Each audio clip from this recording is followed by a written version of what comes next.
The wind howled its ancient song across the desolate slopes of Kolatsyakl, the Dead Mountain, in the northern Ural Mountains. It was a lament that had echoed through these frozen reaches for millennia. But in February of 1959, it sang a new, more terrible tune. For weeks, the vast, unforgiving expanse had held its secrets close, its snowdrifts like the endless shrouds of a world swallowed by winter. But then, the first sign emerged, a splash of brilliant orange against the stark white, a beacon of human endeavor swallowed by the indifferent wilderness.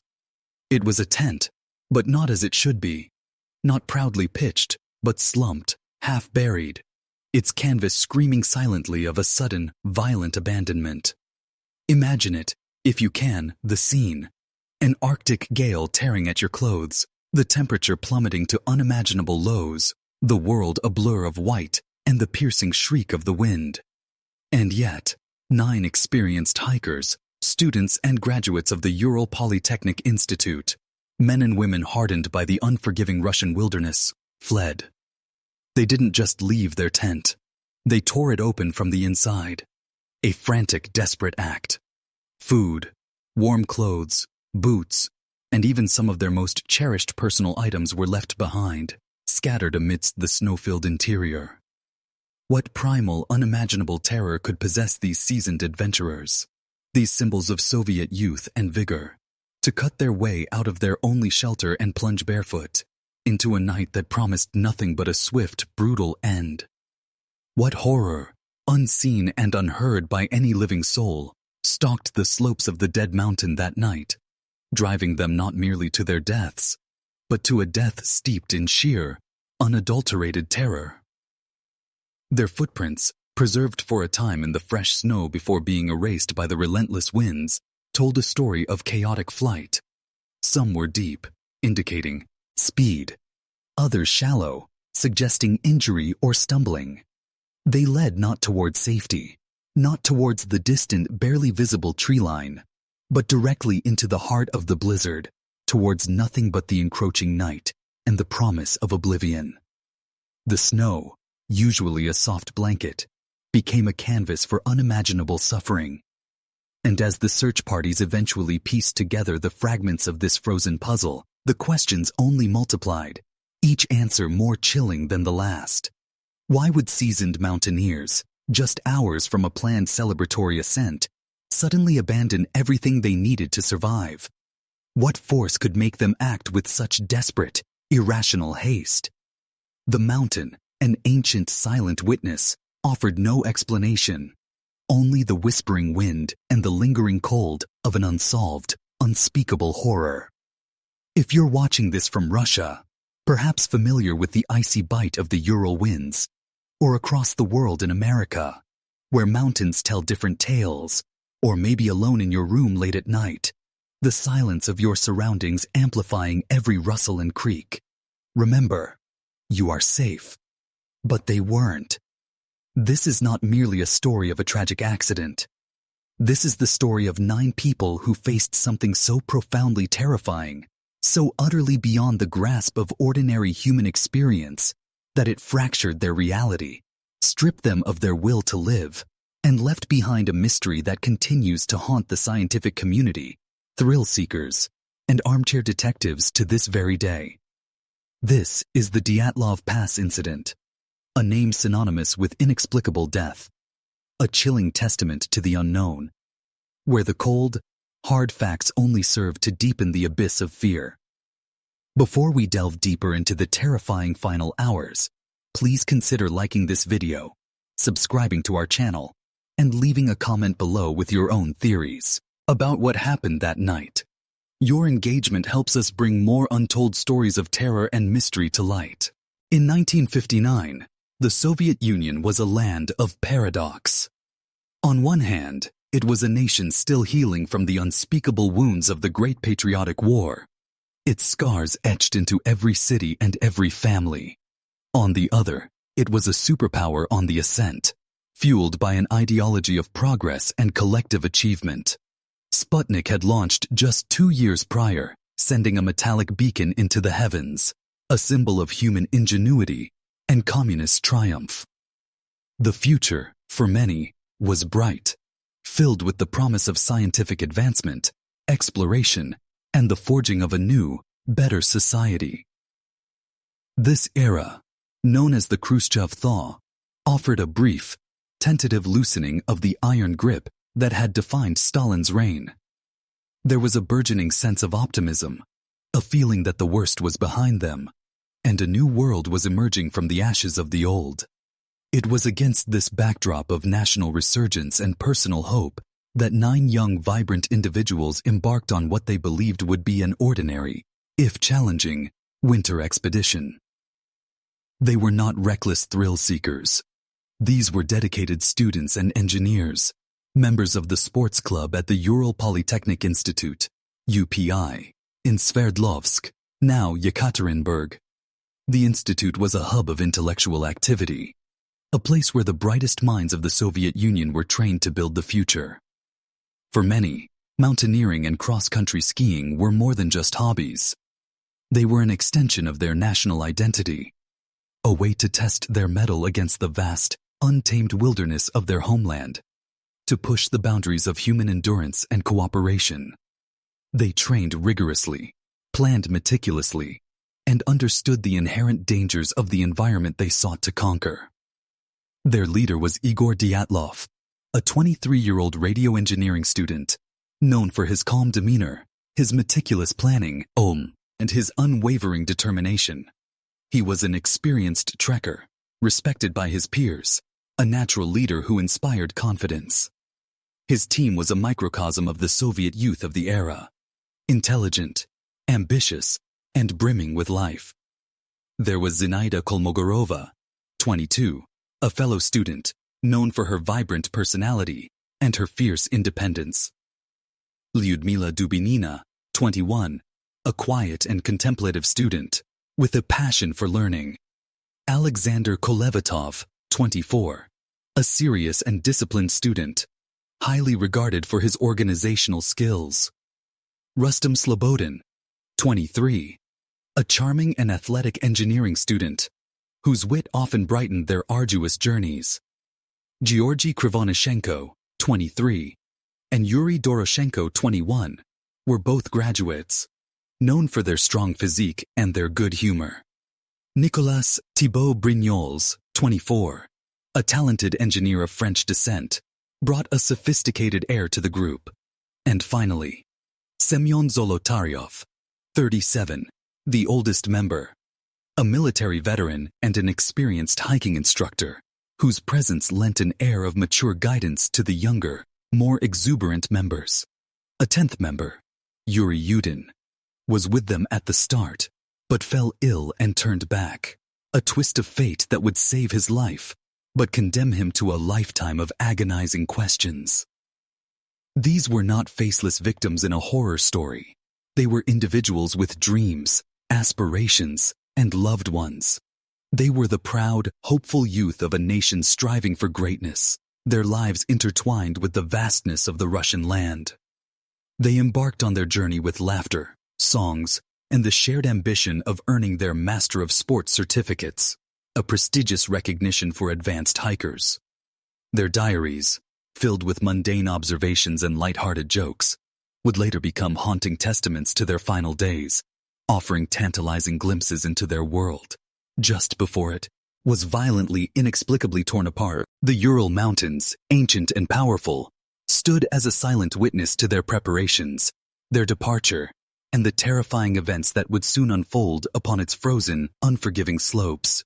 They set out not for adventure in the modern, reckless sense, but with a deep respect for nature, a confidence in their abilities, and an optimism that made their eventual fate all the more shocking, all the more terrifying. They were, in every sense of the word, prepared for the wilderness.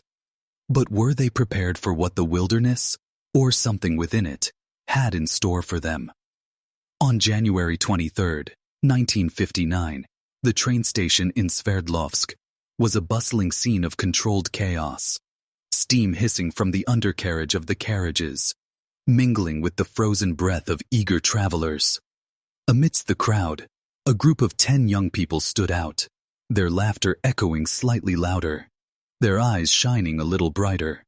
They were laden with heavy rucksacks, skis, and an infectious, almost electric energy. This was the Dyatlov group, and this was the beginning of their great adventure. Their faces, captured in the grainy black and white photographs that would become their last testaments, radiate a pure, unadulterated joy. There's Igor Dyatlov, the thoughtful leader, conferring with Semyon Zolotaryov, the older, more experienced man whose smile seems both paternal and mischievous. Zina Kolmogorova is seen playing a mandolin, her music a cheerful, defiant melody against the grumbling of the train. They were a tight-knit family of the trail, bound by a shared passion for the raw, untamed beauty of their homeland. The journey by train and then by truck took them progressively further from the structured world of the Soviet state and deeper into the heart of the wilderness. Diary entries from these first days are filled with the mundane and wonderful details of travel. They speak of spirited debates, of singing folk songs late into the night, of sharing food and stories. Lyudmila Dubinina, known as Luda, meticulously recorded their expenses, her neat script a testament to the group's organized nature. Georgy Krivonishenko, or Yura, as he was known, was the group's jester, his jokes and antics keeping spirits high. In one photograph, he playfully brandishes a frozen piece of bread like a weapon, his face split by a wide grin.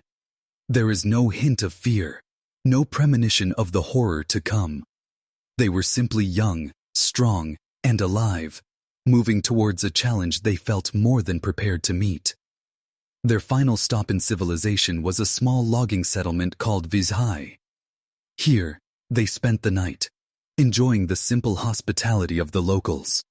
It was the last warm building they would sleep in, the last time they would be surrounded by the comforting sounds of a living village.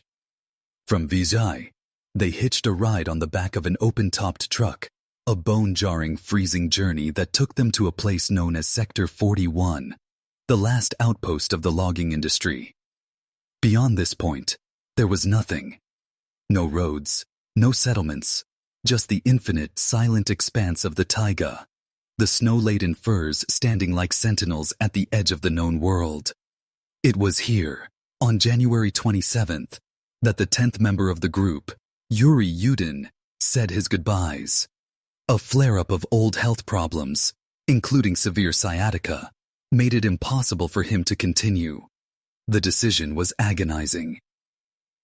In photos from that morning, Yuri can be seen embracing his friends, a look of profound disappointment on his face. He wished them luck and gave the group a small collection of warm items, unaware that he was entrusting his friends to a fate he could never imagine. As he watched their figures recede into the trees, skis gliding over the pristine snow, he became the last person to see them alive. That simple twist of fate, a painful ailment, saved his life and damned him to a lifetime of survivor's guilt, forever haunted by the specter of what he had escaped. Now there were 9. For the first few days, the trek was everything they had hoped for. The landscape was breathtakingly beautiful, a panorama of white and blue under a vast, clear sky. Their diaries reflect a sense of awe and accomplishment. They followed the course of the Ospaya River, a tributary that would guide them towards the foothills of the Otorten mountain range. Their daily routine was grueling but rewarding. Hours of skiing through deep snow, followed by the meticulous process of setting up camp. They were a well-oiled machine. Some would clear a space and pitch the large canvas tent. Others would forage for firewood, and still others would prepare the simple, high-energy meals that sustained them. Evenings were spent huddled around the small, foldable stove inside the tent, its warm glow a tiny bastion against the immense cold outside. They would write in their journals, mend their gear, and talk. From Zina's diary, January 30th. The weather is amazing. The sun is a welcome companion. It's hard work, but there's a feeling of freedom out here you can't get anywhere else. Igor is a good leader. He knows what he's doing. We are a team. But the wilderness is never truly benign. It watches and it waits. The first small signs of unease began to creep into their meticulously documented journey, like hairline fractures in a perfect sheet of ice. The weather, which had been their ally, began to turn. The wind picked up, a low, mournful sound that grew into a persistent, shrieking gale known locally as a burin. The temperature dropped precipitously, the cold becoming a physical presence, a predator that gnawed at any exposed skin. On January 31st, they made a critical decision. They decided to build a raised storage platform, a la base, to lighten their load for the final ascent up Mount Otorten. They left surplus food and equipment, intending to retrieve essence on their return journey. This act, meant to increase their efficiency, speaks to their absolute confidence. They had no doubt they would be coming back this way. It was around this time that a strange, almost whimsical entry appeared in the group's satirical newspaper, the Evening Otorten, which they wrote to entertain themselves. It contained a short, bizarre sentence. "From now on, we know that the snowmen exist." The note went on to describe them as living in the northern Urals, near Mount Otorten. It has long been dismissed as a simple joke, a piece of campsite humor inspired by the sensationalized Yeti stories that were popular at the time. Yet, viewed through the lens of what was to come, the words take on a chilling resonance. Was it merely a joke? Or was it their way of processing something they had seen, something they couldn't quite explain? Perhaps a fleeting shape in the trees, a large, unidentifiable track in the snow, something that planted a seed of unease they could only express through humor. On February 1st, they began their push towards the pass that would eventually bear Dyatlov's name. Their plan was to cross the pass and make camp on the opposite side, but the weather had other ideas. The storm intensified, visibility dropped to near zero, and the wind became a physical force, pushing them back, disorienting them. A navigational error occurred. Instead of heading through the pass, they began to ascend the slope of a neighboring mountain, a place the indigenous Mansi people called Kolatsiakal, the Dead Mountain. It was not a place the Mansi frequented, a place steeped in dark legends of drowned shamans and malevolent spirits. The group, products of a rational scientific Soviet education, would have likely dismissed such stories as folklore. But as they fought their way up the exposed slope, the wind tearing at them, the snow stinging ear faces, they were entering a place where the old legends felt terrifyingly real. Realizing their mistake and with daylight failing, Dyatlov made a fateful decision. Instead of retreating to the relative shelter of the tree line below, they would make camp right there, on the open, windswept slope of the Dead Mountain. It was an unusual choice for such an experienced leader. Camping on an exposed slope in a blizzard went against standard mountaineering practice. Why did he do it? Was it a simple matter of exhaustion, a belief that they could weather the storm? Or was there another reason? Did they see something, hear something, that made them want to stay in a place with a clear line of sight, away from the shadows of the forest? We will never know for sure.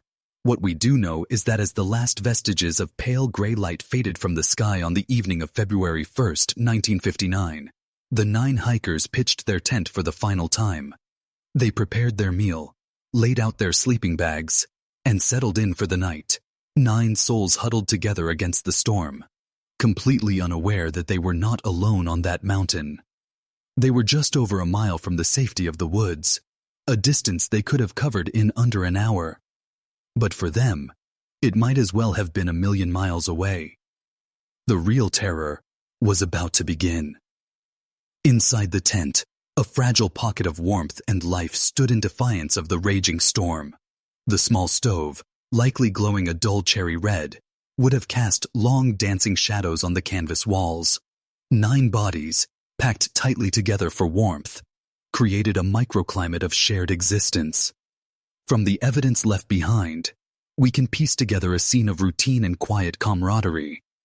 They had eaten their evening meal, a simple stew, portions of which were still in their bowls when the tent was found. Someone had been writing in a journal, the pen set down mid-sentence. Another had been looking at a map, planning the next day's route. The sounds would have been a strange symphony. The relentless, high-pitched scream of the wind battering the tent, the rhythmic flapping of the canvas, and the low murmur of tired voices. They were exhausted but safe, cocooned in their only sanctuary, believing the worst of the day was behind them. They were wrong. The worst was yet to come. What happened next will forever be lost to the howling winds of Kolatsyakl. There were no witnesses, no survivors, only the frozen, silent bodies and the bizarre tableau they left behind. But the evidence screams of a single, undeniable fact. At some point, estimated to be between 9:30 and 11:30 p.m., an event of pure, unadulterated terror ripped through the heart of their camp. It was not a gradual buildup of fear. It was a sudden, cataclysmic intrusion that shattered their reality in an instant. It was a threat so immediate, so monstrous, that it bypassed all logic, all training, all instinct for self-preservation. Imagine the moment. Perhaps it started with a sound, something that cut through the familiar cacophony of the blizzard. A low guttural rumble that wasn't the wind. A deep vibrating hum that seemed to resonate up from the very bedrock of the mountain itself. Or maybe it was a light, a sudden blinding flash of orange or gold that illuminated the tent from the outside, turning their canvas shelter into a ghastly glowing lantern against the oppressive dark. We know from the diaries of other trekking groups in the region that strange, silent, fiery orbs were seen in the sky around that time. Did the Dyatlov group see one up close? Did it descend upon them? One of the hikers, Georgy Krivonishenko, had sketched a strange, luminous, rocket-like object in the margin of his diary just days before. Was it a premonition, or was the threat more primal? Not from the sky, but from the snow right outside. A shape, a silhouette moving in the maelstrom where nothing should be moving. A presence felt more than seen, a pressure against the side of the tent that was not the wind. Whatever it was, the reaction inside the tent was one of explosive animalistic panic. They didn't have time to think. They didn't have time to untie the tent flaps. The urgency was so absolute, so overwhelming, that they took their knives and began to slash their way out, cutting through the thick canvas from the inside. 3 separate incisions, long and frantic, creating ragged exits into the face of the storm. Think about that. These are 9 experienced mountaineers. Their tent is their lifeline, the single most important piece of equipment they possess. To destroy it is to commit suicide. Yet, whatever they faced, or believed they faced, was worse than a slow, agonizing death by freezing. The blizzard, with its minus 30 degrees Celsius temperatures and its flesh-flaying winds, was the preferable option. It was their escape. They tumbled out of the gashes in the canvas into a world of pure chaos, a swirling vortex of snow and darkness, and they fled. Most of them were barefoot or in their socks. Some had a single boot on. They left behind their warm coats, their hats, their gloves, their boots lined up neatly by the entrance. They left their axes, their ice picks, their food. They left everything. The footprints, preserved in the snow for a time, tell a baffling story. 8 or 9 sets of prints lead away from the tent, not in a panicked, scattering pattern, but in a relatively straight line, heading down the steep slope towards the distant, dark shape of the forest. The prints suggest the group stayed together, at least initially. They were not running, not at first. They were walking. A steady, determined pace. What does this mean? Why walk calmly away from a terror so great it made you destroy your own shelter? It's a contradiction that lies at the heart of this mystery. Did the initial threat paralyze them with such awe or horror that they were compelled to simply walk away?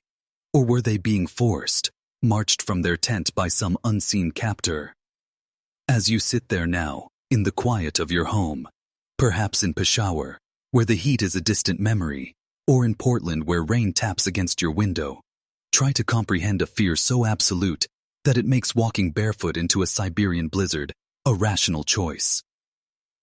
The trail of footprints continued for nearly a mile, a silent testament to their desperate journey. It led down the slope, across an open expanse, and finally to the edge of the tree line, where a large, ancient cedar tree stood. It was here that the first two bodies were found, Yuri Doroshenko and Georgy Krivonishenko. They were discovered lying side by side on the snow, under the protective, but ultimately useless, branches of the great cedar. They were stripped down to their underwear. A small, pathetic fire had been built nearby, its embers long dead. The hands of both men were burned and scraped raw, their knuckles torn to the bone. The branches of the cedar tree above them were broken up to a height of 15 feet. The conclusion is as inescapable as it is horrifying.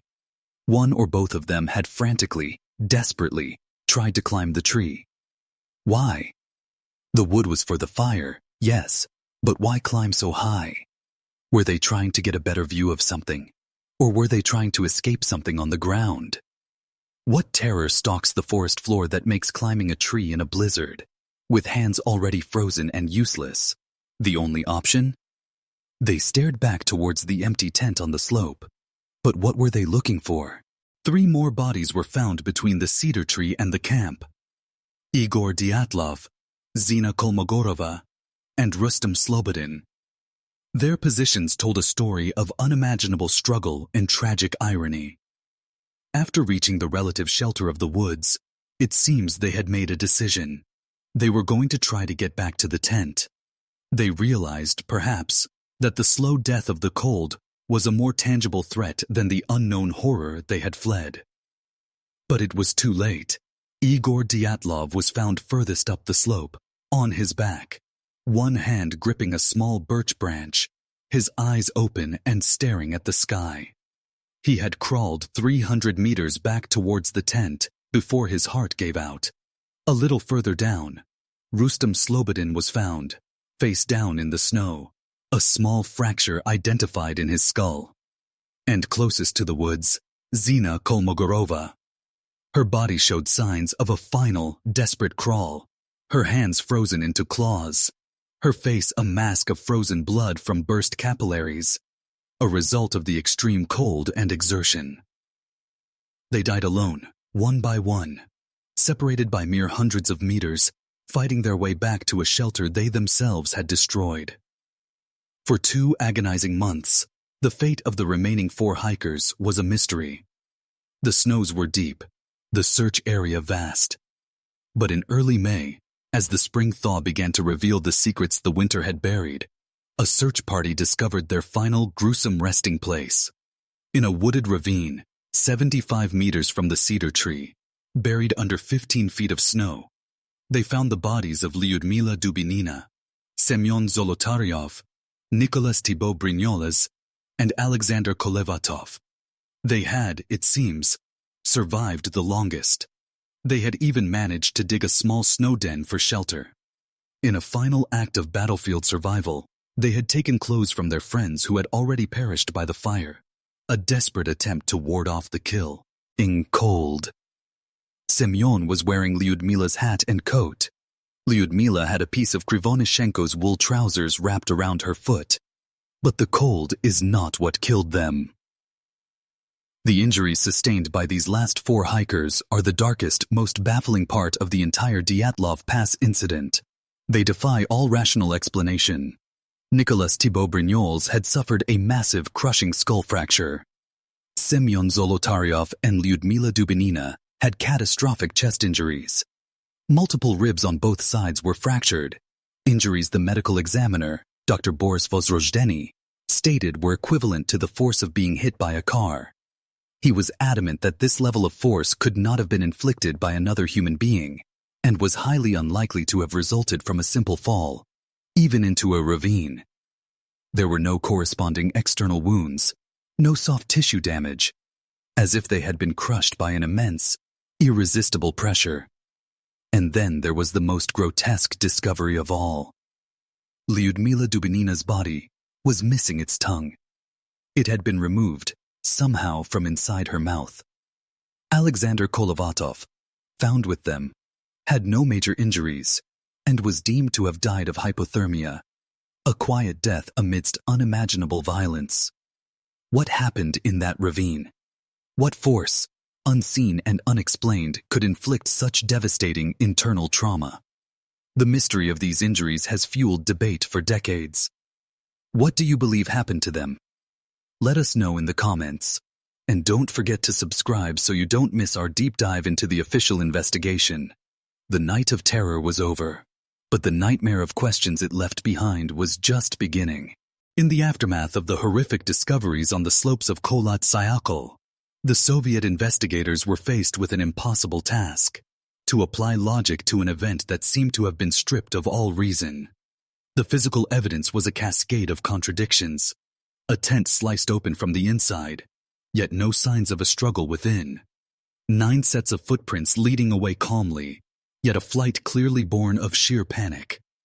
Bodies that succumbed to hypothermia, found alongside bodies that had sustained injuries of unimaginable violence. The official investigation would ultimately conclude that the hikers died as a result of a compelling natural force. This vague, almost mystical explanation satisfied no one. It closed the case file, but it opened a Pandora's box of speculation that has remained open for over 60 years. To understand the enduring power of this mystery, we must walk through the labyrinth of theories, holding each one up to the cold, hard light of the evidence. The most widely accepted scientific explanation, and the one most recently put forward by the Russian government in a reopened investigation, is that of a slab avalanche. The theory posits that as the hikers were sleeping, a large section of the compacted snowfield above their tent fractured and began to slide. This would have created a low, rumbling sound and a sudden immense pressure on the tent, explaining the fear of being buried alive and the desperate need to cut their way out. The massive internal injuries found on Dubinina, Zolotaryov, and Thibaut Brignoles could, in this scenario, be attributed to the crushing weight of tons of snow. It is a neat, tidy, and scientific explanation. It removes the need for monsters or secret weapons and grounds, the tragedy in the known dangers of the mountains. But for many, this theory is as full of holes as the tent itself. The slope above the Camp P was less than 30 degrees, not typically considered steep enough for a major avalanche. The initial search parties, composed of experienced mountaineers, reported absolutely no signs of a recent snowslide. The footprints leading away from the tent were not those of people fleeing a chaotic avalanche. They were orderly. And perhaps most damningly, if they were fleeing an avalanche, why did 3 of them later try to return to the exact spot where the danger had occurred? The avalanche theory explains the injuries perhaps, but it struggles to explain the behavior. This leads us to the murkier, more paranoid theories born of the Cold War era, in which the incident occurred. Could the hikers have been the accidental victims of a secret military weapons test? The area was not far from major industrial and, presumably, military complexes. The reports of strange orange orbs in the sky by other witnesses in the region at the time lend credence to this idea. A concussion weapon or a fuel air bomb could have created a blast wave that would inflict powerful internal injuries without leaving shrapnel or significant external marks. The slight traces of radiation found on some of the hikers' clothing could also point to this. Such an event would also explain the panicked flight and the subsequent government secrecy surrounding the case file. Yet this theory too has its problems. No records of any such weapons test in that area have ever been declassified. And if it were a secret military operation, why leave the bodies and the campsite to be discovered? Surely a cleanup operation would have been launched to erase every trace of the fatal mistake. The military theory accounts for the secrecy and the injuries, but it feels incomplete, leaving too many questions unanswered. Naturally, suspicion also fell upon human hands. Could the hikers have been attacked? Perhaps they stumbled upon escaped Gulag prisoners, desperate and violent. Or maybe they angered the local Mansi people by trespassing on sacred ground.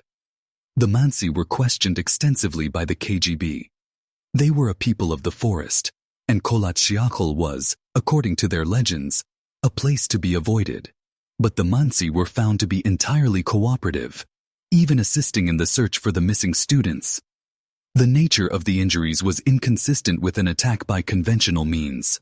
No human could crush a ribcage with their bare hands with such force. Most importantly, investigators found only the footprints of the 9 hikers around the tent.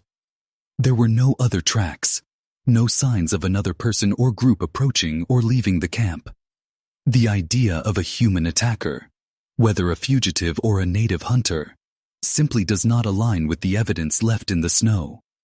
Over the years, more exotic theories have emerged, attempting to bridge the gap between the known and the unknown. One of the most intriguing is the idea of infrasound. The theory suggests that the unique topography of the mountain, combined with the intense winds of the storm, could have created a Kármán vortex street, a phenomenon that can generate extremely low-frequency sound waves. This infrasound, below the threshold of human hearing, has been shown in laboratory settings to induce feelings of intense, unreasoning panic, dread, and physical discomfort. Could a pocket of intense infrasound have descended upon the tent, driving the hikers mad with a terror they couldn't identify, forcing them to flee from a tormentor that was purely auditory? It's a compelling idea that explains the irrational flight, but it does absolutely nothing to explain the physical aftermath. Infrasound can cause panic, but it cannot shatter skulls and crush chests. And so, we are left with the final, most unsettling possibility. The one that whispers from the dark corners of the mind. The explanation that steps beyond the boundaries of science and into the realm of folklore and primal fear. The note in the hiker's satirical newspaper. From now on, we know that the snowmen exist. Was it just a joke? Or was it a nervous, half-hearted attempt to document an encounter with something they couldn't comprehend? The Mansi people have ancient legends of the Mank, a tall, hairy, ape-like creature of the woods. Their version of the Yeti or Sasquatch. Could the hikers have been attacked by such a creature? The sheer, brutal force required to inflict the injuries found on the last 4 bodies would certainly suggest a non-human assailant.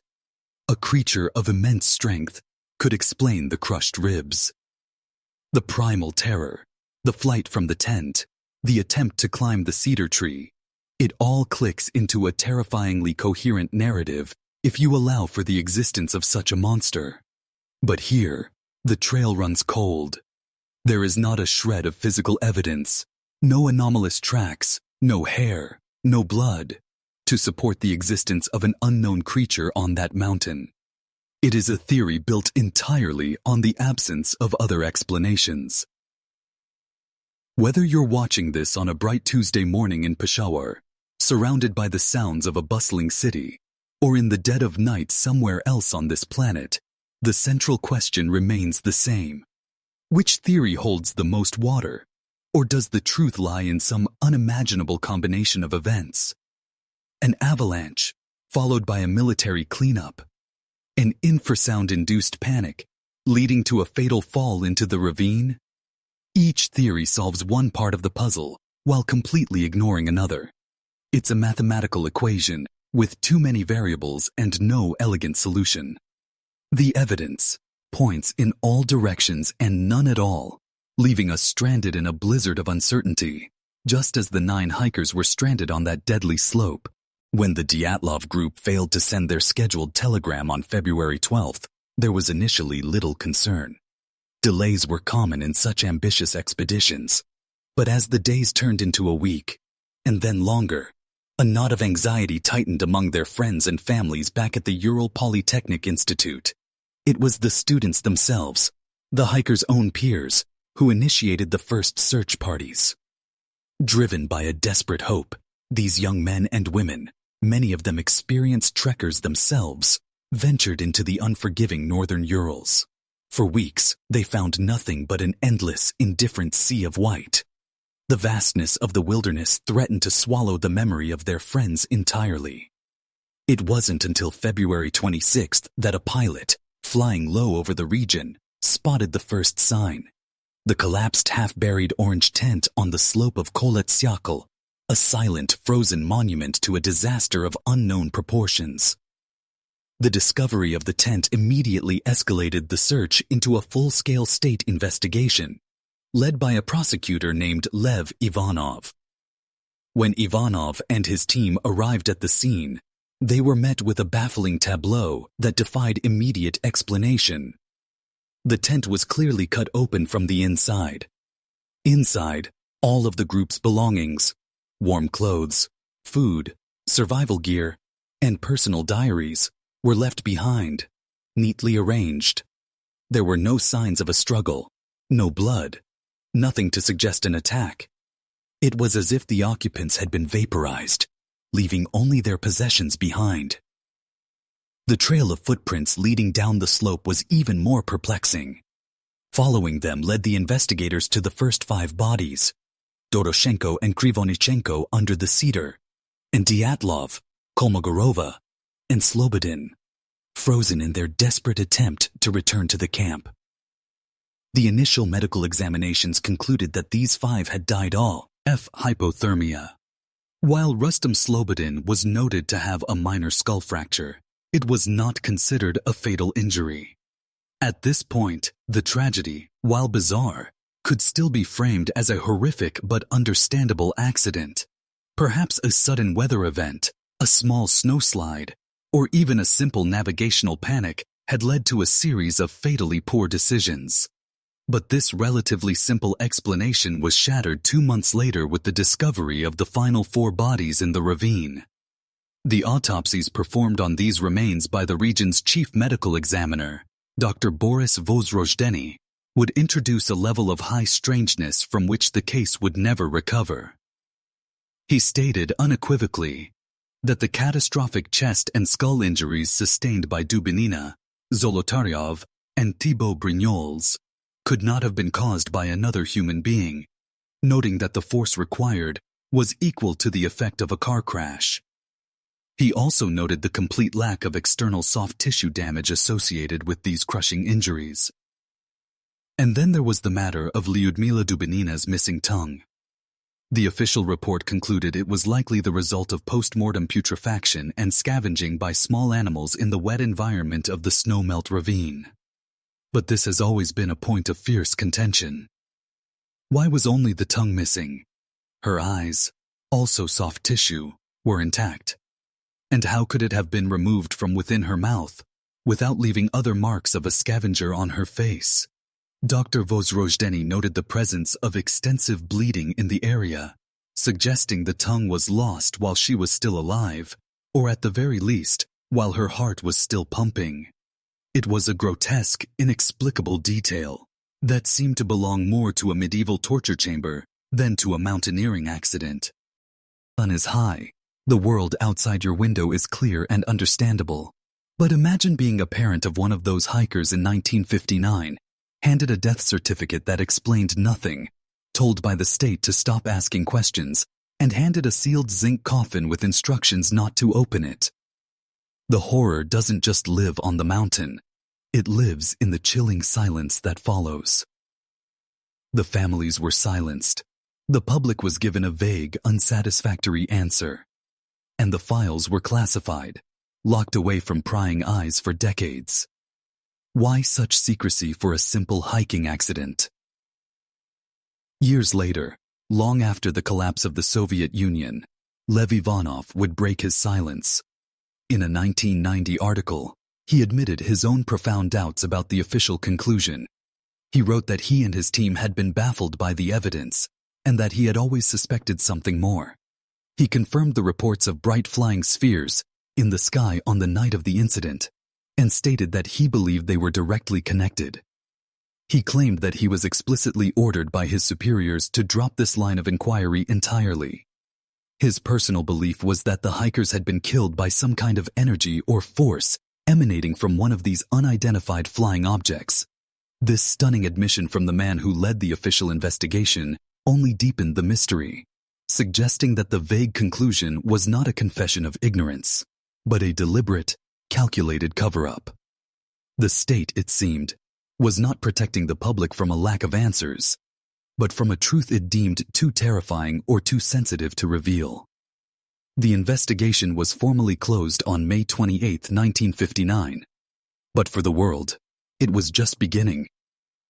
For decades, the story of the 9 hikers who died in terror was little more than a whisper in the Soviet Union, a dark piece of folklore kept alive in the mountaineering communities of the Urals and through the underground press of the samizdat. It was a cautionary tale, a campfire story that hinted at the profound and terrifying unknowns lurking not just in the wilderness, but within the shadows of the state itself. The official explanation of a compelling natural force was so glaringly inadequate that it practically invited speculation. The act of classifying the files did not quell curiosity. It sanctified it. It transformed a tragic accident into a state-sponsored mystery, suggesting that the truth was not just unknown, but actively being hidden. This official silence was the fertile ground in which the seeds of obsession would grow for the next 30 years. Then, with the collapse of the Soviet Union in the 1990s, the Iron Curtain that had shrouded the mystery began to rust and crumble. Some of the original case files were declassified, and journalists and amateur investigators got their first glimpse into the raw, unfiltered strangeness of the evidence. The photographs, the diary entries, and the investigators' own notes became public domain. It was at this exact moment in history that a new force was emerging, one that would take this remote Russian tragedy and broadcast it to every corner of the globe, the Internet. The Dyatlov Pass Incident was perfectly suited for the digital age. It was a true crime story with elements of science fiction and supernatural horror, a puzzle with missing pieces that invited endless debate. Websites, forums, and chat rooms sprang up, connecting a new generation of investigators from across the world. People in America, in Europe, in Asia, who had never heard of the Ural Mountains, were now spending countless hours translating Russian autopsy reports, digitally enhancing the grainy black and white photographs, and debating the trajectory of footprints in the snow. The story was democratized. No longer the property of the Soviet state, it now belonged to anyone with a keyboard and an internet connection. This global obsession was not just a passive consumption of a strange story. It fueled a real on-the-ground movement. In Yekaterinburg, the city from which the hikers departed, the Dyatlov Foundation was formed, led by friends of the original group and researchers like Yuri Kuntsevich, who dedicated their lives to uncovering the truth. They organized yearly expeditions to the pass, erected memorials, and fought a constant battle with Russian authorities to have the case fully reopened and re-examined with modern forensic techniques. It is now a little past 11 in the morning in Peshawar, a normal Tuesday. Yet here you are, thousands of miles and more than half a century away from that frozen mountain slope, completely captivated.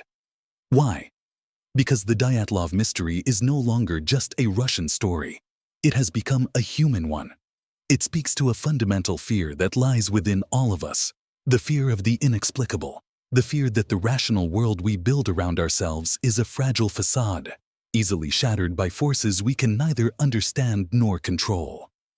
The incident has bled into popular culture, inspiring a wave of books, documentaries, horror films, and even video games, each attempting to fill the vacuum of certainty with its own terrifying narrative. The name Dyatlov Pass has become a synonym for unresolved mystery, a shorthand for any event where the facts only serve to deepen the horror. The internet has turned millions of people into investigators on this case. Have you spent hours reading forums or watching videos about it before finding this one? If so, consider subscribing and joining our community as we approach the final haunting conclusion of this story. The relentless pressure from online communities, researchers, and the Dyatlov Foundation finally yielded a result. In 2019, 60 years after the event, The Russian Prosecutor General's office announced it was officially reopening the investigation. For a moment, it seemed as though a definitive answer was finally within reach. But that hope was quickly tempered. Officials announced that they would only be investigating theories related to natural phenomena. All criminal and exotic theories, including military involvement or paranormal events, were dismissed out of hand before the investigation even began. Critics immediately decried it as a publicity stunt, an attempt to impose a sanitized, state-approved solution on a mystery that refused to be tamed. After months of analysis, which included computer modeling and on-site expeditions, the Russian authorities announced their definitive conclusion in July of 2020. The cause of the tragedy, they declared, was a small localized slab avalanche that was delayed, occurring hours after the hikers had cut into the snow slope to pitch their tent. This, combined with the blizzard conditions that caused near-zero visibility, forced them from the tent. They fled to the tree line to wait out the slide, but in the darkness and confusion, they were unable to find their way back to their shelter and froze to death. The severe injuries, they concluded, were the result of being crushed by the snow. The case, for a second time, was officially closed. For the global community of obsessed followers, this explanation was met with widespread derision. It was the avalanche theory again, repackaged with computer models, but still failing to account for the most disturbing and contradictory evidence. It did not explain the initial calm walking pace, the lack of avalanche debris, the broken branches high in the cedar tree, or the bizarre surgical precision of Lyudmila Dubinina's missing tongue. For many, it was just another cover-up, another attempt by the state to silence the mountain's terrible secret. The obsession, therefore, continues unabated, fueled now by a deep-seated distrust of the only official answer ever given. We are back on the desolate slope of Kolatsyakl, the dead mountain. The wind still howls its mournful song across the endless snow. The sun, when it appears, is a pale, indifferent disk in a vast gray sky. And here, in the mind's eye, is the tent. A collapsed shell of frozen canvas, slashed open from within, its contents a perfectly preserved museum of a life interrupted. This single image is the nexus of the entire mystery. It is the question that contains all other questions. What could drive 9 intelligent, experienced, and rational human beings to commit the ultimate irrational act, to flee their only shield against a world of cold, into the waiting arms of certain death? We have examined the evidence. We have entertained the theories, from the mundane to the monstrous, an avalanche that left no trace, secret weapons that were never acknowledged, an infrasound phenomenon that explains the panic, but not the violence, an unknown creature that exists only in folklore and in the sheer brutal force of the victim's injuries. Each theory is a key that unlocks one door of the mystery, only to reveal a corridor of more locked doors behind it. The puzzle is not just missing a piece. It is as if the pieces themselves change shape every time you try to fit them together.